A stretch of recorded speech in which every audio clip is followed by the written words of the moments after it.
ഹൈവേയുടെ മറുഭാഗം ഇടപ്പള്ളി ഭാഗത്തേക്ക് പോകുന്ന വാഹനങ്ങൾ അവിടെ സ്റ്റക്കായി നിൽക്കുന്ന ഒരു സാഹചര്യം തന്നെയാണ്. വലിയ രീതിയിലുള്ള ഒരു പ്രതിസന്ധി രൂപപ്പെട്ടിരുന്നു. അത് ആളുകൾ രാത്രി 1 മണിക്ക് തുടങ്ങിയ മഴ, ഇപ്പോഴും മഴ പെയ്യുക, പുറത്തോട്ട് ഇറങ്ങാൻ പറ്റാത്ത അവസ്ഥ. ബാ ജസ്റ്റിലാണെങ്കിൽ കളിക്കാൻ പറ്റുമോ? കളിക്കാൻ നമുക്ക്. മഴ വീണ്ടും കൂടി. ഇപ്പോൾ മഴ പിന്നെയും പെയ്യുക. ഞാനാണെങ്കിൽ ജസ്റ്റിലിന് സ്പീക്കറിൽ മറ്റേ അംഗനവാടിയിലെ ക്ലാസ് വെച്ച് കൊടുത്തിട്ട് ഞങ്ങൾ കളിക്കുമായിരുന്നു അകത്ത്. നല്ല മഴ. വെള്ളം നിറഞ്ഞ് കണ്ടിന്യൂസ് ആയിട്ട് മഴ പെയ്തുകൊണ്ടിരിക്കുക. എപ്പോഴും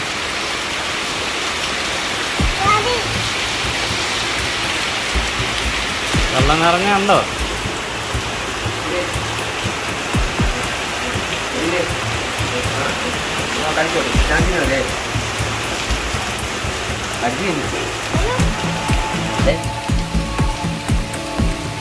അപ്പൊ പപ്പരങ്ങ തിന്നണം. പച്ച പപ്പര തിന്നു പാപ്പാപ്പൻ. ഓക്കെ, ജസ്ലിനെ മഴയത്ത് ഇറക്കി. ഞാനും മഴയത്ത് ഇറങ്ങി നിൽക്കുക. നല്ല മഴ. ജസ്ലിനെ മഴയത്ത് ഇറങ്ങി നിർത്തിയിരിക്കുക. നമ്മൾ ചെറുപ്പത്തിലായിരിക്കും നമ്മുടെ അപ്പനും അമ്മയൊന്നും സമ്മതിക്കത്തില്ലായിരുന്നു മഴയത്ത് കുളിക്കാൻ. നമുക്ക് ആ ഒരു ഫീലിംഗ് അറിയാം. അതുകൊണ്ട് ഞാൻ ഇറക്കിയതാണ്.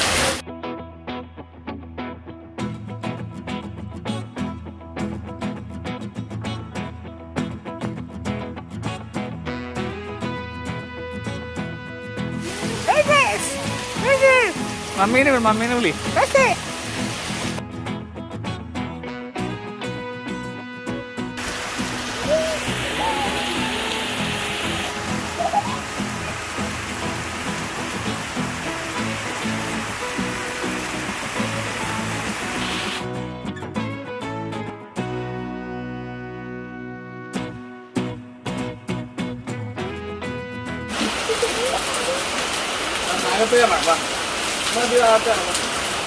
ഇവിടെ നല്ല കാറ്റും മഴയാ.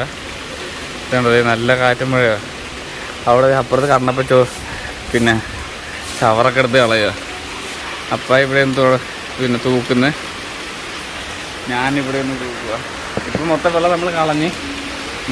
അവിടെയൊക്കെ അപ്പുറത്തെ വീട്ടിലൊക്കെ വെള്ളം കയറും ശരിക്കും. ഇവിടെ പിന്നെ അങ്ങനത്തെ കുഴപ്പമില്ല. ഇവിടെ അവിടെ വെള്ളം കെട്ടി നിൽക്കുമായിരുന്നു. ഇപ്പം അത് പോയി. ഇപ്പോഴും നല്ല മഴ.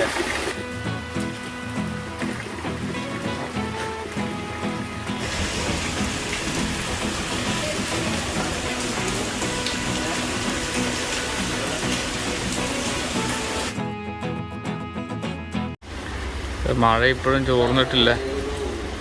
മഴ ഇപ്പോഴും ഉണ്ട്. ഇവിടെയൊക്കെ പിന്നെയും കുഴപ്പമില്ലെന്ന് പറയാം. എറണാകുളത്തൊക്കെയാണെന്ന് പറഞ്ഞാൽ അവിടെ മൊത്തം വീട്ടിലൊക്കെ വെള്ളം കയറി ഭയങ്കര ബുദ്ധിമുട്ടാണ്. ഇവിടെ അത്രയും പ്രശ്നമില്ല. ഓക്കെ, സമയം 5:15.